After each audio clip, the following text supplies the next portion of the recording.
Hello बच्चों, आज हम बेसिक कंसेप्ट ऑफ केमिस्ट्री का लेक्चर नंबर 5 करेंगे।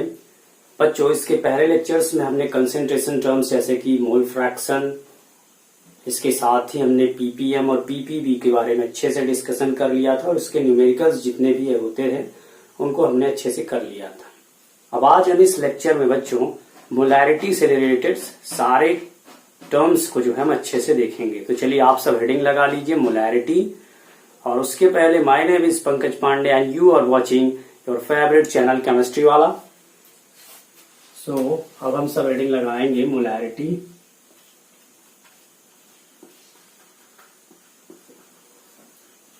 मोलैरिटी जो देखिए मोलैरिटी जो है क्या होती है, तो मोलैरिटी जो है number of moles of solute present in per liter volume of solution। यानी अगर आप इसको अच्छे से देखें तो इसमें लिखा हुआ है कि पर लीटर वॉल्यूम ऑफ सोल्यूशन में जितने number of moles of solute present रहेंगे वही हमारी क्या कहलाएगी, मोलैरिटी कहलाएगी। इसको अब हम एक एग्जांपल से समझते हैं। जैसे कि लिखा हुआ है 2 molar NaOH is present in solution। तो इसका मतलब ये हुआ कि 2 मोल्स NaOH जो है 1 लीटर सोल्यूशन में प्रेजेंट है। क्या मतलब हुआ इसका? 2 moles present in 1 litre of solution. एक दूसरा एग्जांपल हम लेते हैं 3 मोल Na plus ion present in solution. तो यानी इसके कहने का मतलब क्या हुआ कि हमारी 1 लीटर सॉल्यूशन में Na प्लस आयन के 3 मोल्स प्रेजेंट हैं। यही इसके कहने का मतलब हुआ 3 moles of Na plus present in 1 litre of solution. चलिए अभी हमने थोड़ा सा एग्जांपल देखा, अब हम मोलैरिटी का फॉर्मूला देख लेते हैं कि मोलैरिटी का फॉर्मूला होता क्या। तो सबसे पहले मोलैरिटी को हम कैपिटल M से डिनोट करते हैं। किससे डिनोट करते हैं? कैपिटल M से। और मोलैरिटी का फॉर्मूला होता है number of moles of solute divided by per litre volume of solution.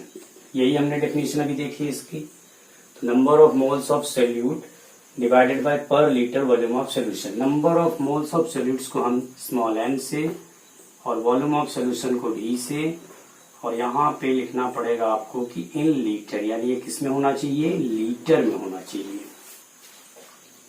तो इस तरह से हमारा मोलैरिटी का फॉर्मूला निकल के सामने क्या आता है कि number of moles of solute divided by volume of solution in litre. अब number of moles of solute का फॉर्मूला क्या हो जाएगा?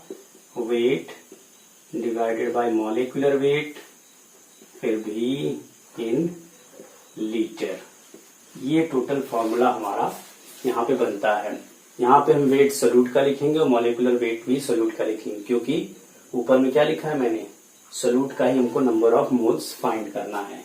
चलिए इससे रिलेटेड कुछ क्वेश्चंस को कर लेते हैं ताकि आपके डाउट्स और क्लियर हो जाए। तो पहला क्वेश्चन हमारा, फाइंड कैपिटल M मतलब molarity of 40 gram of NaOH dissolved in 250 ml of solution. यानी 250 ml ऑफ सोल्यूशन में 40 ग्राम NaOH डिसॉल्व है। तो आपको मोलैरिटी फाइंड करनी है इस NaOH की। चलिए देखते हैं कैसे फाइंड करते हैं। मोलैरिटी इक्वल टू फॉर्मूला क्या होता है, number of moles of solute divided by volume, वो भी किस में होना चाहिए, लीटर में होना चाहिए। इसके बाद हमारा क्या होता है, number of moles of solute यानी weight of solute. Weight of solute हमारा यहाँ पे दिया 40 ग्राम, 40 ग्राम ये दिया हुआ है यहाँ पे। इसके बाद हम लिखेंगे क्या, तो मॉलिक्यूलर वेट फाइंड करेंगे हम जब NaOH का, तो क्या होगा, सोडियम का होता है 23, हाइड्रोजन का 1 24 और ऑक्सीजन का 16, यानी 24 प्लस 16 कितना 40 हो जाएगा, यानी 40 डिवाइडेड बाय 40। वॉल्यूम दिया हुआ है 250, वो भी है हमारा ml में, तो इसको लीटर में कन्वर्ट करने के लिए हम क्या करेंगे, 1000 से 1000 से डिवाइड कर देंगे। अब ये 40 कट जाएगा, तो यानी बचेगा क्या, ऊपर 1, ये कट गया और 25 चौका 100, यानी यहाँ कितना आ गया 4। इस तरह से 1/4 जो है हमारा मोलैरिटी यहाँ पे इस NaOH की फाइंड हो जाती है। 1/4 का मतलब क्या हो जाएगा, 0.25 मोल पर लीटर, 0.25 मोल पर लीटर, है ना, सही, हाँ ठीक है। अब देखिए यहाँ पे एक चीज और निकल के सामने आ रही है हमारी कि मोल पर लीटर, ये हमारा कैसे यूनिट बन गया, तो देखिए number of moles of solute यानी क्या हो गया, मोल हो गया, और वॉल्यूम ऑफ सॉल्यूशन लीटर यानी लीटर में हो गया। तो इसलिए हमारा जो है यूनिट मोलैरिटी का क्या होता है, मोल पर लीटर भी मोल पर लीटर होता है। चलिए अब एक दूसरा क्वेश्चन हम देख लेते हैं इससे related.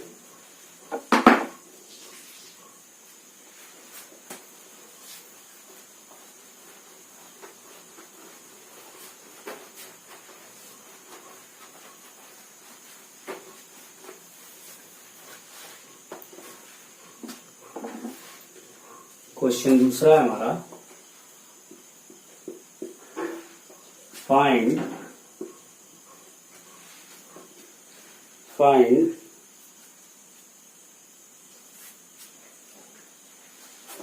Molarity of 4.9 gram of H2SO4 in 500 centimetre cube of solution. अब देखिए एक नया टर्म आ गया, 500 सेंटीमीटर क्यूब ऑफ सोल्यूशन में जब 4.9 ग्राम ऑफ H2SO4 डिजोल्व है तो आपको उसकी मोलैरिटी फाइंड करनी है। आप सभी वीडियो को पॉज करके इसको ट्राई कर सकते हैं। वीडियो को पॉज करिए और इसको ट्राई करने की कोशिश करिए, जस्ट उस फॉर्मूले पर पुट करिए और आपका आंसर आ जाएगा। चलिए वीडियो को पॉज करके आप ट्राई करते रहिएगा। मोलैरिटी इक्वल टू होता है हमारा number of moles divided by volume in litre. Number of moles होता है wait divided by molecular wait. इसके बाद वॉल्यूम ऑफ सोल्यूशन कितना है 500 सेंटीमीटर क्यूब का मतलब हो गया कि मिलीलीटर में, यानी लीटर में कन्वर्ट करने के लिए 1000। वेट ऑफ सोल्यूट हमारा 4.9, और इसके बाद अगर हम H2SO4 का मॉलिक्यूलर वेट फाइंड करेंगे तो ये हो जाएगा 2 प्लस सल्फर का 32, 16 इंटू 4 ऑक्सीजन का, यानी 16 चौका 64 और 32 2 34, 64 और 34 98, यानी दैट इज कॉल्ड 98 यहाँ आ जाएगा। और इसको जब हम काटेंगे तो 2 आ जाएगा, यानी 1/2 ये आ गया। ये जब ऊपर जाएंगे और इधर इसको मैंने काट दिया, ये पॉइंट गया तो यहाँ 0 आ गया और काट, यानी कहने का मतलब ये हुआ कि 1/20 इंटू 1 और ये 2 ऊपर चला जाएगा, 2 से इसको काट दिया यानी 1/10। सो आ गया हमारा यहाँ पे 10 0.1 0.1 मोल पर लीटर। इस तरह से हमारा ये क्वेश्चन सॉल्व होता है। चलिए अभी अगला क्वेश्चन हम लेते हैं।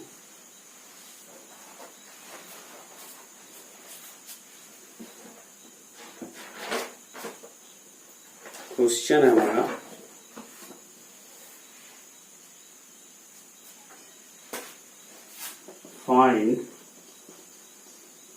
find the mass of Na2CO3। मास अब आपको फाइंड करना है, find the mass of Na2CO3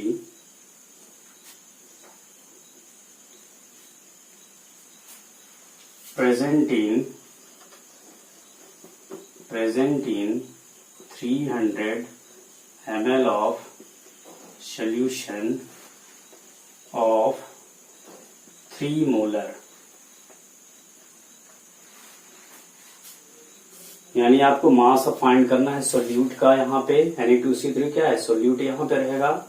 300 ml solution का दिया हुआ है, मोलैरिटी हमारी दी हुई है 3। तो देखिए इसको हम कैसे सॉल्व करेंगे। सबसे पहले हम फॉर्मूला पुट करेंगे। मोलैरिटी इक्वल टू क्या हो जाएगा, weight divided by molecular wait. इसके बाद वॉल्यूम इन लीटर, यही होता है।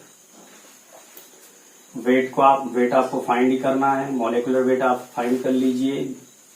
23 दूना 46, 16 तिया 48, तो 46 और 48 कितना हो गया, 8 6 14, 94, 94 और ये 12, 94 और 2, 96 और 10, 106, ये आ गया। वॉल्यूम इन लीटर 300 दिया हुआ है, 300 दिया हुआ है, तो इसको डिवाइड करेंगे हम 1000 से। मोलैरिटी हमारी दी हुई है कितनी, 3 दी हुई है वहां पे। तो इस तरह से आप इसको पहले सॉल्व कर लीजिए। ये 3/10 यानी वेट डिवाइडेड बाय 106, और ये 10 ऊपर चला जाएगा इंटू 10 डिवाइडेड बाय 3। इस तरह से ये पूरा आएगा। और हमारा मोलैरिटी दिया हुआ है कितना, 3। तो यानी इसको आप लिख सकते हैं 3 is equal to weight into 10, 106 into 3। और इसको आप सॉल्व कर लेंगे तो आपका वेट फाइंड हो जाएगा।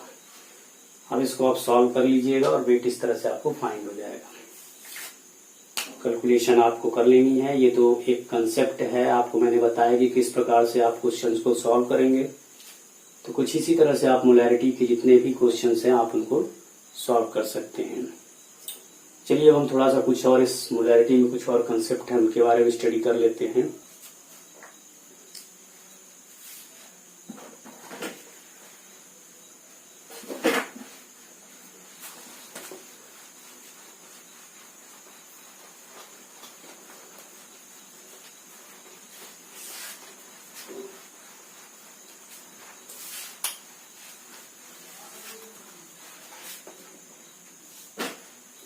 हेडिंग लगाइएगा सम कंसेप्ट ऑफ मोलैरिटी, बहुत इंपॉर्टेंट है। सम कंसेप्ट ऑफ मोलैरिटी। अब देखिए वो क्या कंसेप्ट मैं बताने वाला हूं यहाँ पे। मान लीजिए आपके क्वेश्चन में कभी मोलर सोल्यूशन दे दिया, क्या दे दिया, मोलर सोल्यूशन। तो इसका मतलब ये हुआ कि मोलैरिटी हमारी 1 है, या इसी को हम 1m के रूप में भी क्वेश्चन में देख सकते हैं। अगर आपके क्वेश्चन में 1m दिया है तो इसका मतलब मोलैरिटी 1 है, या कभी कभी मोलर सोल्यूशन लिखा रहता है तो इसका भी मतलब मोलैरिटी 1 है। कभी कभी क्वेश्चंस में हमारे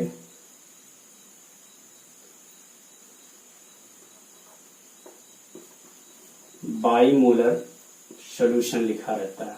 बाईमोलर सोल्यूशन यानी इसका मतलब मोलैरिटी 2, या फिर इसी का दूसरा फॉर्म 2m लिखा रहेगा।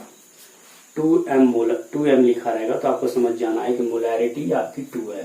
और हमेशा ये ध्यान दीजिएगा कि कैपिटल M में रहे। इसी तरह से सेमी मोलर लिखा रहेगा। सेमी मोलर सोल्यूशन, इसका मतलब हो गया मोलैरिटी इक्वल टू 1/2, या फिर इसी को हम 1/2m में या m/2 करके लिखा रहेगा। m/2 का मतलब क्या हुआ कि मोलैरिटी हमारी कितनी हो गई, हाफ हो गई है। ठीक है। इसी तरह से डेसीमोलर, डेसीमोलर का मतलब मोलैरिटी हमारी 1/10, या फिर इसी को हम m/10 भी कह सकते हैं। सेंटीमोलर, सेंटीमोलर का मतलब क्या हुआ कि मोलैरिटी इक्वल टू 1/100, या फिर ये जो है m/100। इस तरह से आपको देखने को मिल सकता है क्वेश्चन में। तो घबराना नहीं इन सब टर्म्स से, इन सब सारे शब्दों से आपको डरना नहीं है। ये सारी चीजें कुछ इस तरह से आपको समझ लेनी है। चलिए अब हम थोड़ा सा और मोलैरिटी के बारे में देख लेते हैं।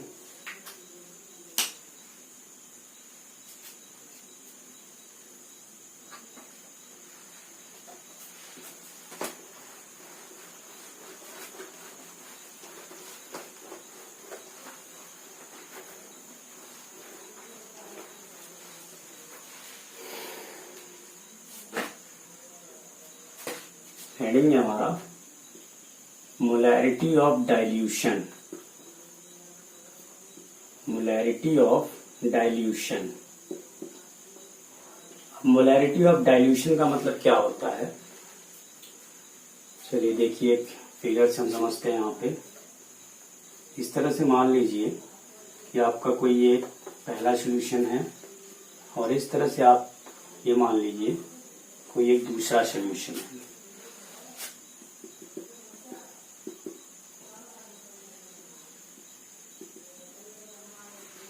देखिए बच्चों, यहाँ पे हम इस वाले सॉल्यूशन को, इस वाले सॉल्यूशन की हम मोलैरिटी मान लेते हैं कि M1 है और इसका वॉल्यूम क्या है, V1 है। अब हमने क्या किया, इसमें वाटर को ऐड कर दिया। वाटर को क्या कर दिया, ऐड कर दिया। तो जब वाटर को ऐड कर देंगे तो इसका वॉल्यूम बढ़ जाएगा। भाई जब इस वाले सॉल्यूशन में आप वाटर को ऐड कर दोगे, तो जब वाटर को ऐड कर दोगे तो इसका वॉल्यूम बढ़ जाएगा। वो फिगर मैंने यहां ड्रॉ कर दिया। तो अब इसका वॉल्यूम जो है बढ़ करके V2 हो गया। अब मोल्स तो इस सॉल्यूशन में उतने ही थे जितने पहले थे। जब आपने पानी मिला दिया, पानी मिलाने के बाद इसमें नंबर ऑफ मोल्स तो उतने ही थे।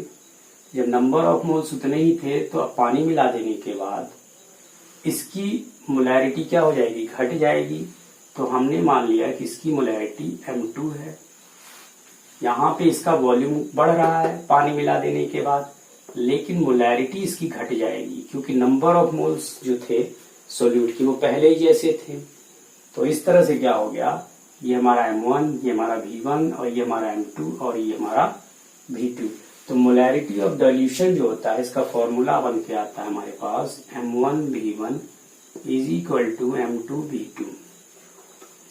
ये हमारा फॉर्मूला है। अब बात ये आती है कि आखिर में ये फॉर्मूला कहाँ से अपने आप से आ गया। तो देखिए बच्चों, बहुत ही ध्यान से समझिएगा, ये कहीं आपको कोई बताने वाला नहीं। केवल डायरेक्टली आपको क्या करेंगे, उनकी मोलैरिटी ऑफ डाइल्यूशन का फॉर्मूला बता देंगे और बस इससे रिलेटेड क्वेश्चंस करा देंगे। लेकिन ये फॉर्मूला आया कहाँ से, ये केवल और केवल केमिस्ट्री वाला बताएगा। अब ढूंढिए आप केमिस्ट्री वाला को, वही पंकज पांडे के द्वारा। अब देखिए, ये जब हमारा पहले सोल्यूशन था, जब इसमें पानी हमने ऐड नहीं किया था, तो हमारे इसमें जो नंबर ऑफ मोल्स क्या थे, मान लिया n थे हमारे। तो हमने मान लिया कि number of moles of solute at initial यानी शुरुआत में हमारे n थे। ठीक, इसको आप ऐसे लिख लीजिए, n क्या है, n of moles of solute initial यानी शुरुआत में जो है हमारे नंबर ऑफ मोल्स क्या थे, n थे। जब इस सॉल्यूशन में मैंने पानी डाला तो इसका वॉल्यूम बढ़ करके V2 हो गया। मोलैरिटी जो है घट जाएगी क्योंकि number of moles of solute उतने ही है और पानी की मात्रा बढ़ गई है। उदाहरण के तौर पे पहले आप शक्कर और पानी का शरबत बना लीजिए। जैसे ही आप शरबत बनाएंगे उसमें पानी और अगर डाल देंगे तो वॉल्यूम तो बढ़ जाएगा, लेकिन उसका कंसेंट्रेशन मोलैरिटी क्या है, कंसेंट्रेशन यानी मोलैरिटी तो घट जाएगी, उसकी फीका पड़ जाएगा। जो पहले स्वाद पहले चटक था अब वो फीका पड़ जाएगा। सेम टू सेम यहाँ पे नंबर ऑफ मोल्स तो पहले जितने थे उतने ही हैं, पानी डालने के बाद नंबर ऑफ मोल्स कितने हैं, उतने ही हैं। तो number of moles of solute at final यानी पानी डालने के बाद। तो कहने का मतलब ये हो गया कि नंबर ऑफ मोल्स तो उतने ही हैं इनिशियल स्टेज के पहले और फाइनल स्टेज के बाद भी। तो क्या हो जाएगा यहाँ पे n is equal to n, भाई इसमें कोई बदलाव नहीं हुआ, नंबर ऑफ मोल्स में तो उतने ही हैं। अब जरा आप हमको ये बताइए कि मोलैरिटी का फॉर्मूला भी हमने क्या पढ़ा, नंबर ऑफ मोल्स वॉल्यूम, यही पढ़ा हमने। तो अगर n को हम यहाँ पुट कर दें तो ये ऊपर चला जाएगा और ये इंटू v में हो जाएगा। वही चीज हमने क्या की है कि इसकी मोलैरिटी पहले M1 थी और वॉल्यूम V1 था, इक्वल्स टू पानी डालने के बाद इसकी मोलैरिटी घट के भी M2 हो गई और वॉल्यूम बढ़ के V2 हो गया और हमारा ये जो है फॉर्मूला सामने आ गया, बस सिंपल सा है।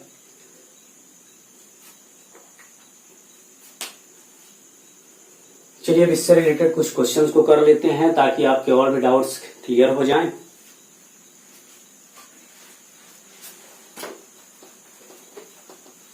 तो चलिए देखते हैं हम अपना पहला क्वेश्चन, मोलैरिटी ऑफ डाइल्यूशन का।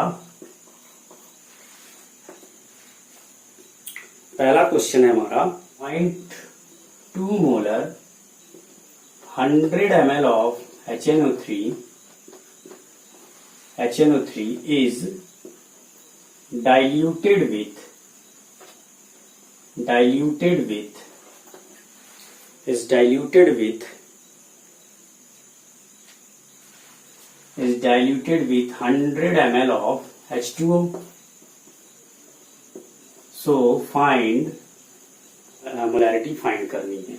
कुछ नहीं करना है, बहुत ही आसान है। देखिए, जब भी आप देखिए कि डाइल्यूट हो रहा है सोल्यूशन, तो आपको डायरेक्टली ये वाला फॉर्मूला पुट कर देना है, ठीक है। और साथ ही साथ एक चीज और ध्यान देखिएगा कि यहाँ पे एक मोलैरिटी ये दी हुई है, दूसरी मोलैरिटी पूछ रही है, ठीक।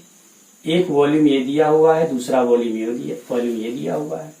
यानी जब दो वॉल्यूम दिए हुए हों, जैसे कि ये और एक मोलैरिटी दी हुई हो, तो दूसरा मोलैरिटी फाइंड करने के लिए आप यही फॉर्मूला यूज करेंगे।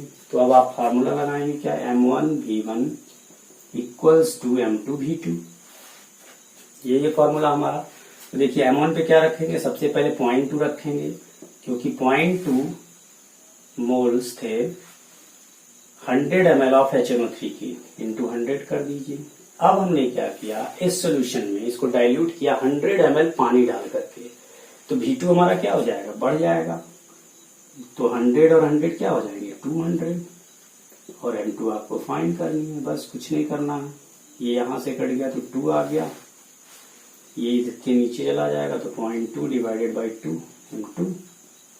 इसको कैंसिल करोगे तो नीचे 20, 1/10 M2 आ जाएगा। बस इसी तरह से कुछ आपको जो है प्रॉब्लम्स सॉल्व करनी है। चलिए एक और मोलैरिटी ऑफ मिक्सचर बचता है, उसको भी हम देख लेते हैं आज।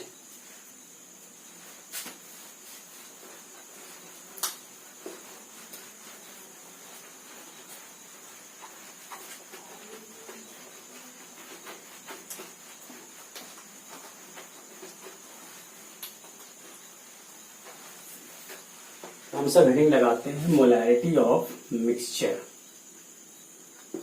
Molarity of mixture, molarity of dilution को अच्छे से देखने के बाद हम मोलैरिटी ऑफ मिक्सचर को देखते हैं। अब देखिए, यहाँ पे हमने मान लिया कि हमारा एक ये सॉल्यूशन है, दूसरा ये सॉल्यूशन है, ठीक है। इसकी मोलैरिटी हमारी M1 और इसका वॉल्यूम V1, इसमें नंबर ऑफ मोल्स N1, इसमें नंबर ऑफ मोल्स N2। ये दोनों अलग अलग सोल्यूशन है, सोल्यूट सेम रहेंगे, यानी शुगर अगर इसमें डाल दो तो इसमें भी शुगर ही रहेगा, ठीक है। नंबर ऑफ मोल्स अलग अलग हैं इसमें। यहाँ पे इसकी मोलैरिटी M2 और यहाँ पे इसकी वॉल्यूम V2। अब इन दोनों ही सॉल्यूशंस को हमने क्या कर दिया, ऐड कर दिया। जब ऐड कर दिया तो अभी हमारा फाइनल जो है, इन दोनों को मिक्सअप कर दिया है, तो हमारा जो फाइनल नंबर ऑफ मोल्स हमारा ये है, ठीक। और इसके साथ हमारी मोलैरिटी M है इन दोनों को मिलाने के बाद, और हमारा वॉल्यूम भी क्या है, V3 है। V3 क्या है, इन दोनों को मिलाने के बाद, यानी V1 प्लस V2। अब देखिए यहाँ पे जो हमारा फाइनल नंबर ऑफ मोल्स बना है वो किसके मिलने के बाद बना है, N1 और N2 पे, तो N1 प्लस N2 हो जाएगा। और फाइनल जो नंबर ऑफ मोल्स है उसकी मोलैरिटी कितनी है, M है, कुछ इस तरह से। उसका वॉल्यूम क्या है, V3 है, यानी यहाँ पे हम V1 प्लस V2 लिख सकते हैं, इक्वल्स टू। अब N1 में हमारी मोलैरिटी और वॉल्यूम कितने थे, M1 V1, यहाँ लिख दिया, प्लस N2 में हमारे क्या थे, M2 V2, ये कर दिया कुछ इस तरह से। अब जो फाइनल मोलैरिटी जो मिक्सचर वाली बनेगी यानी ये M1V1 plus M2V2 divided by V1 plus V2। ये हमारा final formula molarity of mixture का निकल करके सामने आता है। तो बहुत ही अच्छे से वीडियो को पॉज करके मेरे शब्दों को ध्यान से सुनिए, आपको सारी बातें समझ में आ जाएंगी। चलिए इससे रिलेटेड एक क्वेश्चन को सॉल्व कर लेते हैं हम।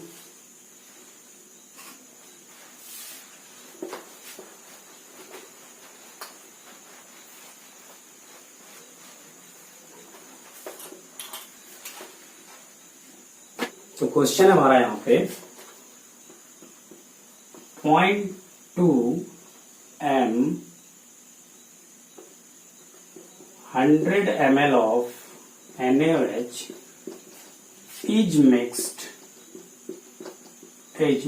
with 0.3 m 100 ml of NaOH. Find